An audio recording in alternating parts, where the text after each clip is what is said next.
विश्व में लगभग 300 धर्म हैं और हर धर्म के आदमी को लगता है कि उनका धर्म सबसे श्रेष्ठ है, सबसे ऊंचा है और सबसे महान है।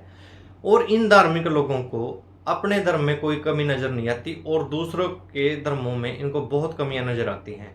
यही सोच विकसित हुई वही 1933 में जर्मनी के अंदर, जिसके कारण वहां पर नाजी पार्टी सत्ता में आई, जिसका मुखिया बना एडोल्फ हिटलर, जो कि लोकतंत्र द्वारा चुना गया था, लेकिन बाद में वो वहां का तानाशाह बन गया और उसने अपने हिसाब से इतने कानूनों में बदलाव किए कि एक ऐसा कानून बना दिया होलोकास्ट जैसा, जिसमें यहूदियों का कत्ल करने पर, यहूदियों को मारने पर कोई भी जुर्म नहीं था, कोई अपराध नहीं था। इसी के कारण वहां पर लगभग 60 लाख लोगों को गैस चैम्बर में डालकर मार दिया गया। ये था एक धर्म जो अपने आप को महान समझता था, उसके द्वारा द्वेष दूसरे धर्म के प्रति। तो ये जो धर्म है वो इसी प्रकार से द्वेष पैदा करते हैं दूसरे धर्मों के प्रति। जो नाजी पार्टी थी या वहां के ईसाई लोग थे, जो वो दो बातों को लेकर द्वेष में थे। पहला द्वेष तो ये था कि जो जर्मनी के ऊपर वर्साई की संधि पहले ही विश्व युद्ध के बाद थोपी गई थी, उसका कारण ईसाई लोग यहूदियों को मानते थे। दूसरा कारण ये था कि ईसाइयों के मन में ये बात थी कि ईसा मसीह को सूली पर टांगने वाले यही यहूदी लोग थे। इसीलिए ईसाई लोग थे जो वो यहूदियों को इंसान ही नहीं समझते थे, मानव जाति ही नहीं समझते थे और उनको नीचता की दृष्टि से देखते थे। इसीलिए एडोल्फ हिटलर ने इस प्रकार के कानून बना दिए कि होलोकास्ट जैसा कानून बना दिया कि कोई भी ईसाई किसी भी यहूदी को मार सकता है और उसके ऊपर कोई भी जुर्म, अपराध या जुर्माना नहीं लगेगा। इसी कारण से भाई दोस्तों वहां पर 60 लाख लोगों का कत्ल कर दिया गया। किस प्रकार से सुनियोजित तरीके से कत्ल किया गया आप देख सकते हैं पीछे। सबसे पहले यहूदियों को 1938 में लगभग ट्रेनों के द्वारा, मालगाड़ी के द्वारा भर कर पोलैंड, हंगरी, ऑस्ट्रिया से भर कर लाया जाने लगा। आप देख सकते हैं ट्रेन के द्वारा, इसमें ट्रेनों में, मालगाड़ी में आदमियों को भर के लाया जाता था। उसके बाद जब प्लेटफॉर्म पर ट्रेन पहुंचती थी तो वहां डॉक्टरों द्वारा उसका मेडिकल चेकअप होता था। मेडिकल चेकअप में जो लोग स्वस्थ होते थे उनको मजदूर बनाया जाता था, जो कि सड़क बनाने में, इमारतें बनाने में या कुछ भी जिस प्रकार से जो भी वहां पर शोषण के काम थे उनमें उनका प्रयोग होता था। बाकी के जो बच्चे थे या जो बूढ़े थे, बीमार थे, उनको एक गैस चैम्बर में ले जाया जाता था। गैस चैम्बर में ले जाने से पहले उनके जूते, उनके बैग, उनके चश्मे और उनके जो भी दूसरे कपड़े वगैरह थे वो सब उतरवा दिए जाते थे, आप देख सकते हैं। उसके बाद उनको एक गैस चैम्बर में ले जाया जाता था।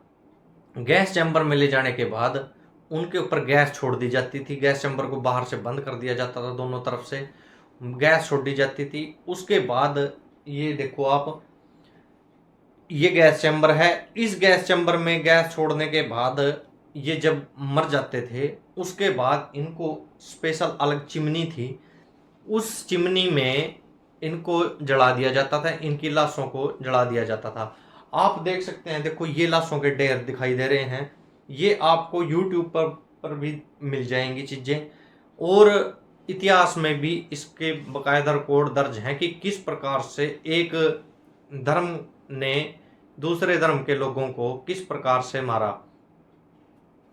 दोस्तों कोई छोटी मोटी बात नहीं है 60 लाख लोगों को मार देना, और किस लिए कि हमारा धर्म श्रेष्ठ है और ये दूसरा धर्म है जो वो नीच है।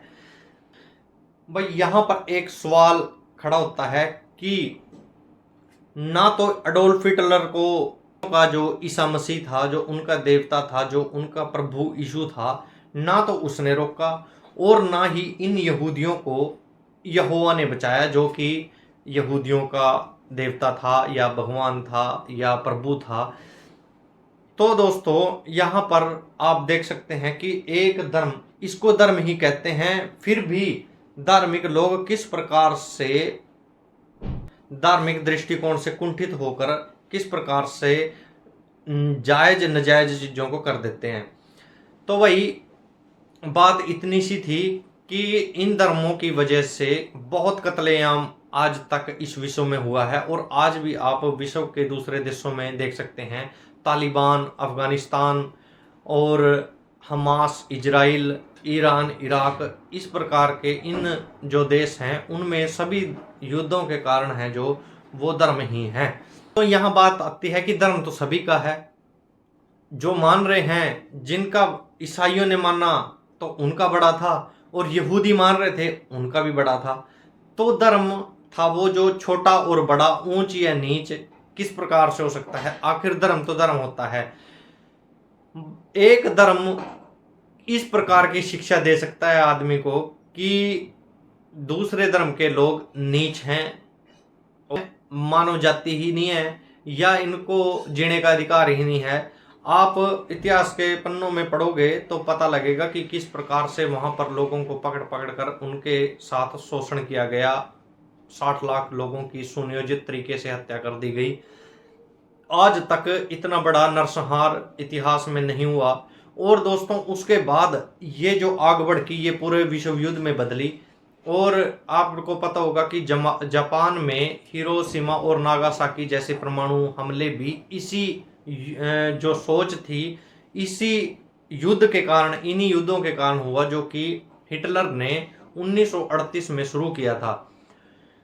जब दोस्तों सभी प्रकार से दुनिया या विश्व के लोग ये हार चुके थे, तो उसके बाद ही ये जो संविधान बने देशों के, उन्होंने लगभग धर्मनिरपेक्ष की नीति अपनाई कि इस प्रकार का जो धर्मों के कारण जो लड़ाई झगड़े या विश्व युद्ध या धर्म युद्ध होते हैं जो वो दोबारा ना हो।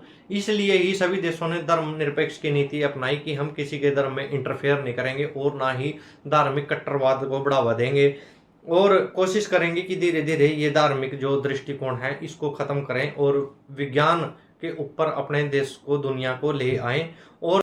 और ऐसा करने में विश्व के लगभग 9 देश कामयाबी की तरफ हैं, जिन्होंने अपने देशों से पारंपरिक धर्मों को लगभग उदासीन कर दिया है, जिनके नाम हैं Australia, Austria, Switzerland, Netherland, New Zealand, Ireland, Canada, चेक रिपब्लिक और फिनलैंड।